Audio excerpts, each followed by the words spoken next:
You'll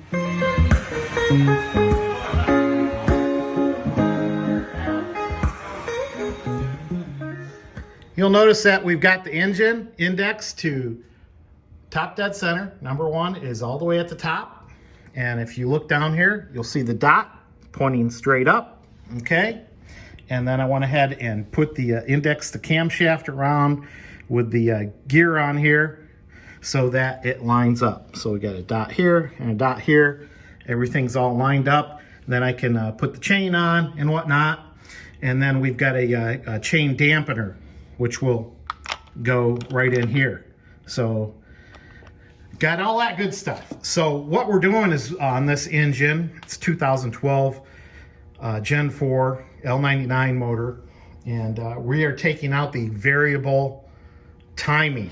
And this is what the gear looks like for the variable timing. You can see it's a pretty thick unit here, and it would flex in and out and turn a little bit to change your timing, but we're not going to use that on this motor. That's too high tech for me. We're going to get rid of that.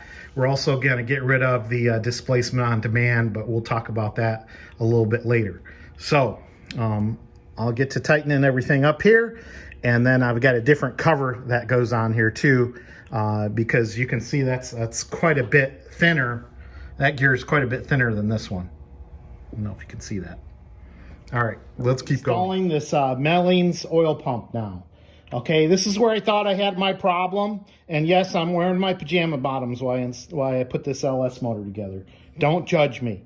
But this is a brand new Melling oil pump. I thought this was where my fault was with the last engine, was the stock oil pump either got the check valve stuck on it, which is down here, or the pickup tube, which is over here, got a leak in the O-ring. So anyway, first thing you do is you're going to install this over the crank, and there's a spline here. You're going to put it over the spline. It's going to hit flush with the engine here, and then you're going to hand tighten up these 4 bolts. Okay.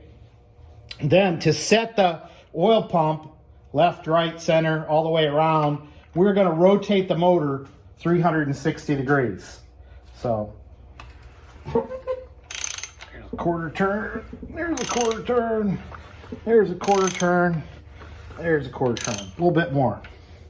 All right, so you're all set there. Now we're going to tighten up these bolts to 18 foot-pounds, and we're all set. We're getting to the point where I've got the cover over the crankshaft, got that all torqued down. And like I said, we got the oil pump installed already, got the engine flipped over now. So now it's time to put the pickup tube back on. And like I said, this is where I thought I had problems with the last motor. So better get this right. So I've test fit it and actually took a little tweaking to get it so it lays down flat in here, okay? So I feel a lot better about, there's not gonna be a lot of stress put on this when I tighten this back up. Okay, now, Melling gives you a little O-ring instructions here. So it says, this oil pump uses 2 different O-rings depending on the design of the pickup tube that installs to the pump. Oh boy, here we go again. Gotta use the right O-ring, right? If the tube looks like either design figure 1, or the O-ring was red, then it uses a Mellings green O-ring. Green O-ring. All right. If it looks like figure 2, or the O-ring was blue, then use the black O-ring. Well, guess what, folks? My O-ring was brown. So these instructions aren't a whole lot good here. And I have been looking at the figures, and I think as far as I'm concerned, I am closest to figure 1 in this little diagram. So we are going to already test fit the green O-ring on here, and it seems to fit right in there. Actually put it in and took it out, and then inspected it and looked down here to make sure I didn't have any O-ring shavings in there. So O-ring green appears a little fatter than the black O-ring, and like I say, it fits in down in there nice, so that's what we're gonna go with.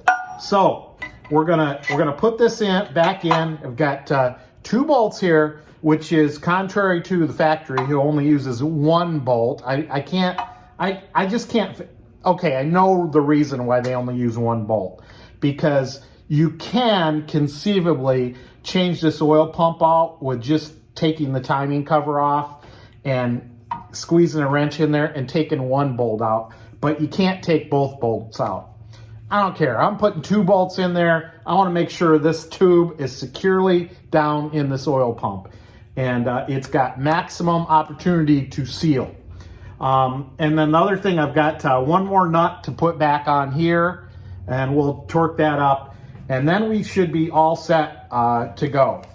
On these LS motors, the first thing you're going to do is put the oil pan on, and you got to put a little RTV back here. And there's a little procedure for putting this down loosely with all the bolts in, pushing it towards the back so it's all the way back, and then tightening it up. So that way you make sure you got enough clearance up front for the timing cover. Ha! Something like that. Hey George, no pajamas tonight. Hey Rob, no pajamas tonight, so no kidding with me. RTV back on the crack here between the back cover and the engine block. We've got the Cometic gasket. Very good, thank you Cometic. And we'll put that down in place, okay?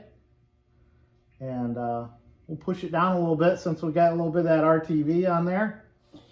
And then we've got our Holley, I believe it's the 301-2 oil pan here. So inside it's got a little baffle. The baffle here is got to fit over the pickup tube, okay? And then we'll tighten it up. So you kind of got to snake it on here a little bit. You gotta hit the hole, Mark. There we go. And we'll set that down, and we will, like I said, loosely put the bolts back on and then kind of shove it towards the back and then tighten her up. Boy, it's exciting to get an oil pan on this thing. All right, so there you go. Got the oil pan all torqued down. Don't forget your little dab of RTV down there. You can see it coming out of the crack there. You got the 2 long bolts right here. Of course, you're torquing all these bolts down to 106 inch-pounds, and we should be ready to go. Let's flip this engine over and start working on the top half.